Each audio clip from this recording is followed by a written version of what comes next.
के पैसे विदेशी बैंकों में जमा है ना, इतने भी हम रुपये ले आए ना, तो भी हिंदुस्तान के एक एक गरीब आदमी को मुफ्त में 15-20 लाख रुपए यूं ही मिले।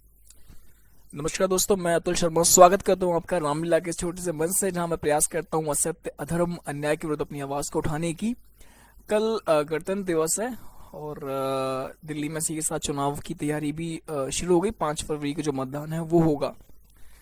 तो आप अगर दिल्ली में रहते हैं तो आप जगह जगह देखेंगे आपको शहनाइयाँ, ढोलक, ताशे, ढोल ये बजना शुरू हो जाएंगे, क्योंकि ये जो समय आता है जब चुनाव आते हैं तो ये लोग निकल निकल के मुझे पता नहीं कहाँ से आते हैं। ये नुक्कड़ नाटक करते हुए मिल जाएंगे, ढोलक बजाते हुए, ढपली बजाते हुए, नुक्कड़ नाटक खेलते हुए कि देखिए ये, अरे सुनो रामू, क्या किसको वोट दोगे, ये वो करके। अरे इतनी जनता समाज की है तो चुनाव नहीं होते तब जागरूक करने आओ ना जनता को। जनता से पूछो कि क्या चल रहा है, कोई कमी तो नहीं है काम में, और क्या सेवा करूं। नहीं, जब चुनाव आएंगे तो पूरा पैसा झोंक दिया जाएगा। ई रिक्शा वाले जगह जगह इस बार भाजपा सरकार चाहिए, आएगा तो केजरीवाल, ये वो पता नहीं क्या क्या, भगवान जाने। तो महाराज मैं बताता हूँ आपको, मैं बीजेपी का वोटर हूँ, पर बात जब इसका बस बीजेपी का वोटर होने का बस मेरा एक ही रीजन है कि वो सनातन की बात कहीं ना कहीं करते हैं। बाकी कोई पार्टी सनातन की बात करती हुई नजर नहीं आती है। वे सभी एक ही धर्म की तरफ, एक ही धर्म के वोट लेना चाहते हैं और उन्हीं की ही चलाते हैं, और जिसका जो खामियाजा वो देश ने भुगता है। देश के खंड खंड हो गए सिर्फ एक पार्टी की वजह से, एक पार्टी के लीडर की वजह से। तो जब तक कोई ऐसी पार्टी नहीं आ जाती है जो विकास करे और साथ ही सनातन को भी लेके चले, तब तक मेरा वोट बीजेपी को जाएगा। भले ये जुमले वाली पार्टी हो चाहे कैसी पार्टी हो, क्योंकि धर्म से बड़ी कोई चीज होती नहीं है। और अगर धर्म चला गया तो आपके पास कुछ नहीं रह जाएगा। और ये आप देख चुके हैं जो बड़े बड़े देश हैं जहाँ विकसित जो चीजें होती, धर्म था, वो सब खो के एक ही धर्म को पर उनको थोप दिया गया। और भारत भी धीरे धीरे इस कैंसर से जूझ रहा है। तो मेरा सिर्फ एक ही बस चीज रहती है कि अगर कोई धर्म की बात कर रहा है तो भले वो विकास करे ना करे, पर धर्म की बात तो कर रहा है तो मैं उसकी तरफ हूँ।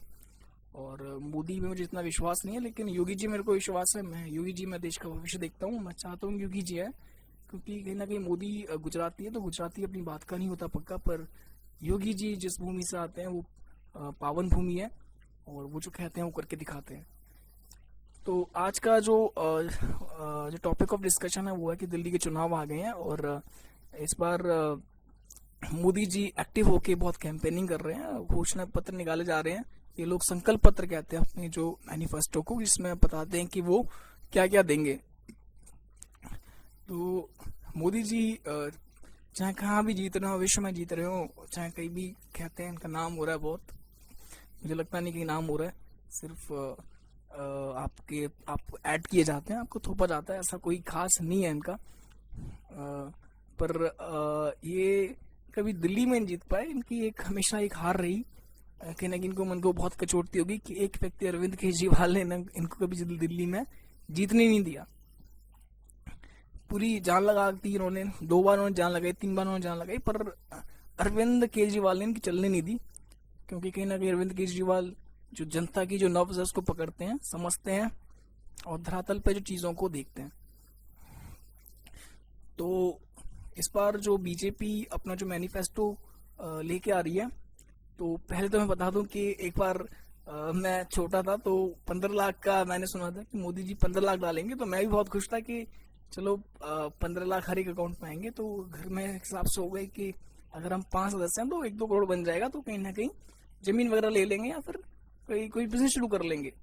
क्योंकि भारत एक गरीब देश है।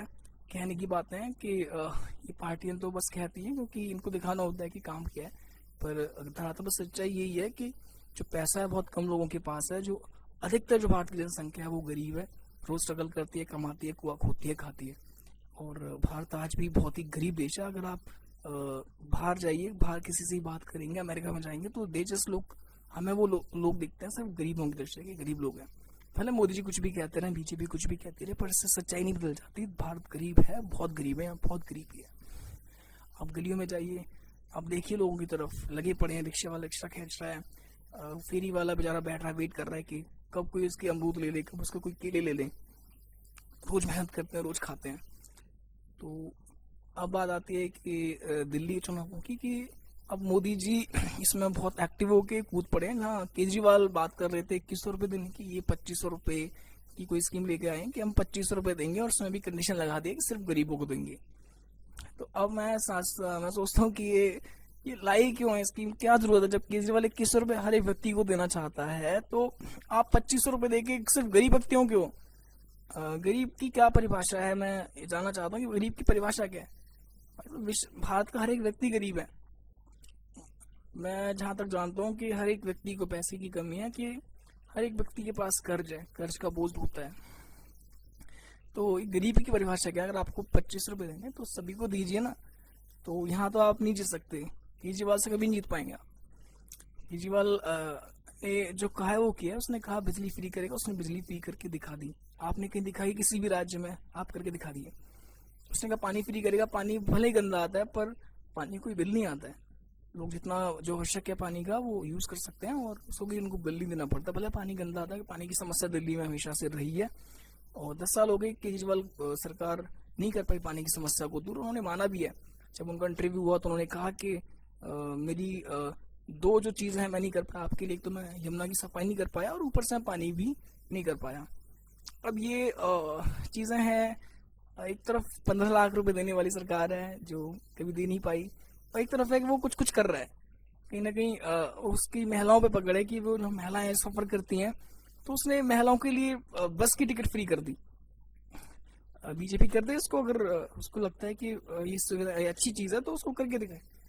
जो इन राज्यों में उस बीजेपी सरकार है वहां करके तो दिखाए, तो हम देखें ना कि हाँ यहाँ पे तो अब यहाँ पे करेगी।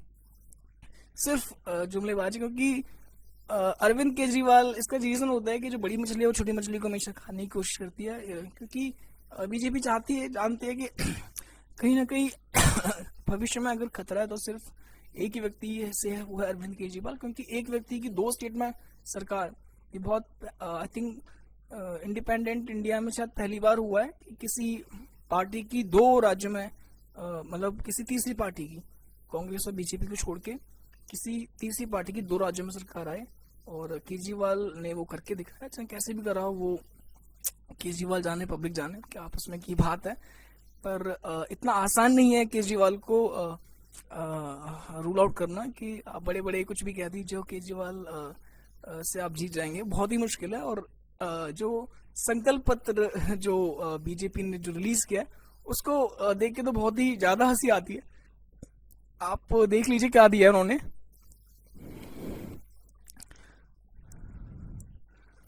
सिर्फ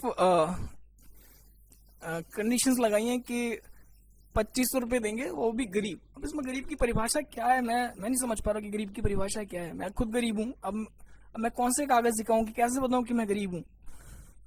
तो सिर्फ पूरी बकवास है। 21,000 की आर्थिक मदद और 6 पोषण किट। अरे यार ये क्या है? ये क्यों गर्भवती महिलाओं को 21,000? सबको दो, जो भी महिला है, कोई जरूरत, जो भी उसको जरूरत है, कोई गरीब महिला है उसको पैसे की जरूरत है, उसको पैसा दो। क्या इसमें गर्भवती की कंडीशन लगाना? सिर्फ एलपीजी सिलेंडर देते हैं, वो भी देते हैं एक, क्या देते हैं, 500 में एलपीजी सिलेंडर हर गरीब परिवार की महिलाओं को, और होली दिवाली पर 1 सिलेंडर मुफ्त। अब गरीब की क्या परिभाषा है? मोदी जी बताओ तो सही। मैं तो आपका वोटर हूँ, मैं तो समझता हूँ आपकी नस को कि 15 लाख अभी तक नहीं आया, मैं अभी तक वेट कर रहा हूँ आपका। तो मैं नहीं पढ़ता, मैं इनका संकल्प पत्र में जाना चाहता। सब झूठे, कोई बकवास है। क्योंकि हम लोग गरीब लोग हैं, आप लोग बिजनेस करते हैं, कोई नौकरी करते हैं, किसी का छोटा धंधा है, तो आप लोग सुबह उठने काम पे जाते हैं और ईमानदारी से अपना काम करके शाम को वापस आते हैं, सोते हैं, भगवान को धन्यवाद देते हैं। और एक बिजनेस है यहाँ पे पॉलिटिक्स का, कि जो बिजनेस पॉलिटिक्स का बिजनेस है वो बड़े लोग करते हैं। आप देखेंगे कि कोई छोटा बंदा एमपी या एमएलए या फिर एमएलसी भी आपका जो बंदा होगा, जब आप उसके बैकग्राउंड में जाएंगे तो वो बहुत ही करोड़पति होगा। उसके 1-2 स्कूल चल रहे होंगे, यूनिवर्सिटी चल रही होंगी, फार्म हाउसेस होंगे बहुत। तो ये लोग खाली बैठे हैं, तो ये लोग राजनीति करते हैं, और राजनीति करके ये राजनीतिक फायदा उठा के बड़े बड़े टेंडर्स लेके अपना बिजनेस आगे चमकाते हैं। आप बीजेपी का कोई भी नेता ले लीजिए XYZ, उसकी बैकग्राउंड में जाइए, आप चेक करिए उसके कितने बिजनेस चल रहे हैं, कितने फैक्ट्री चल रही है, कितनी यूनिवर्सिटी चल रही है।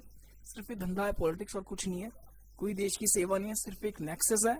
और इसका जो नेक्सस बन गया है ये कांग्रेस चला रही थी, अब ये बीजेपी चला रही है और आम आदमी पार्टी इसमें नई नई जो है शामिल हुई है। अब ये कि बीजेपी और कांग्रेस नहीं चाहते कि ये कैसे आ गया, हालांकि इसका भी धंधा वही है, ये भी कोई खास नहीं है।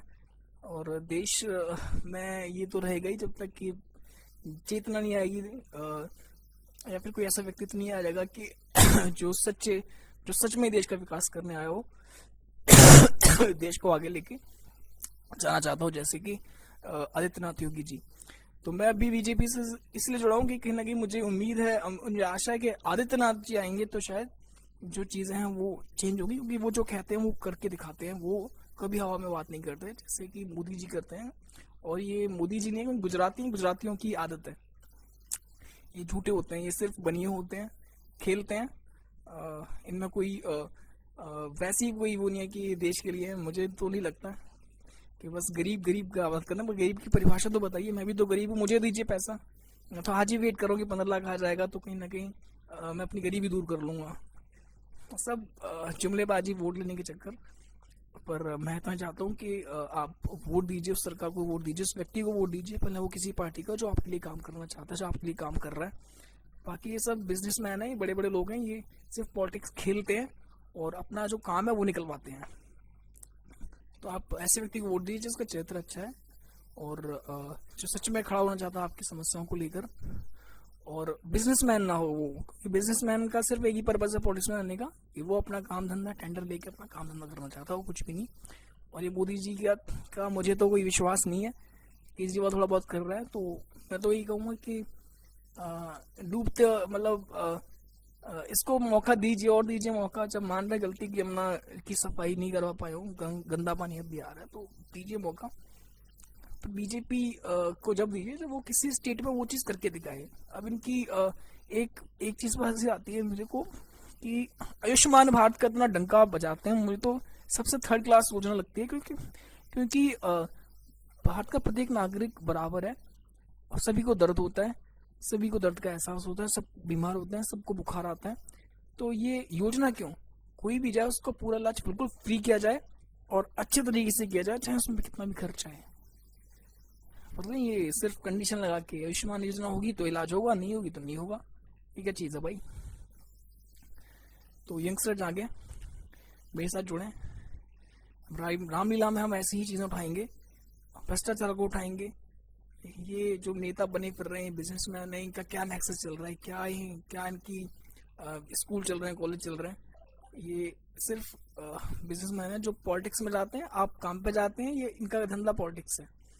और आप कभी देखा होगा आपने कि कभी भी कोई भी पार्टी ये नहीं कहती कि मैं आपके बच्चे को फ्री में इंजीनियरिंग करा दूंगी, फ्री में आपके बच्चे को डॉक्टर बना दूंगी, कोई नहीं कहेगा, क्योंकि ये नहीं चाहते कि सरकारी कॉलेजेस खुले, इंजीनियरिंग कॉलेज खुले जहाँ पे आपका बच्चा, अधिक से अधिक जो बच्चे हैं वो इंजीनियर डॉक्टर बने, ताकि इलाज सस्ता हो।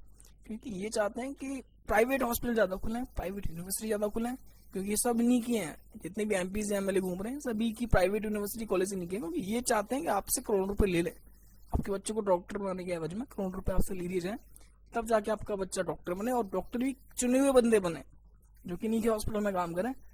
और बाद में देश का जो गरीब व्यक्ति है वो बस सरकारी हॉस्पिटल जाके नीली पीली गोलियां खाए और बस उसी से काम चलाए। तो गणतंत्र दिवस की मुझे इतनी खुशी नहीं है, आपको होगी। मुझे इस दिन खुशी होगी जब भारत में विकास होगा, हर एक व्यक्ति अच्छी वायु में सांस लेगा और उस पर चिंता नहीं होगी, उस पर खुशी होगी, वो घूमेगा, अपना जीवन अच्छी तरीके से जो है व्यतीत करेगा और अपने परिवार के साथ खुशी से चैन से रहेगा, बिना किसी डर के और बिना किसी चिंता के। जय श्री राम, राधे राधे।